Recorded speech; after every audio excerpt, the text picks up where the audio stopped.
つなぎ二人歩く運命の人よ、いつまでも好きがあれば狙っている横顔にキスをしたいよ今。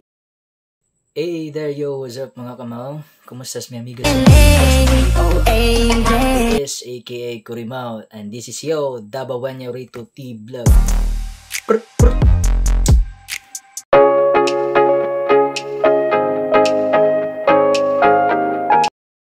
Hola mga kamao, this is yo, Dabawanyo Rito T Vlog. So another time vlog of mine about lifestyle OOTD.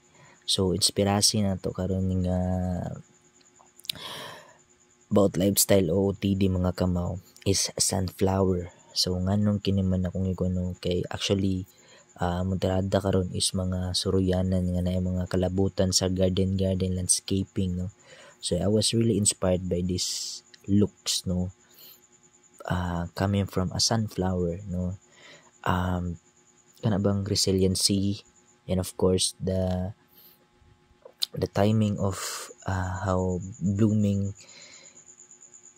this sunflower, no, na flower. So ano siya na looks simple kaayo tan-awon si sunflower pero attractive kaayo. So somehow with the looks I have suited on, no, mo ni siya color yellow, and then white pants, and then white socks, and then black shoes, and then at the same time relo silver, and then we have the eyeglass, the shades, no, and then the cup, no, the navy blue one, and then we have the silver earring, no, and then yeah, as you can see,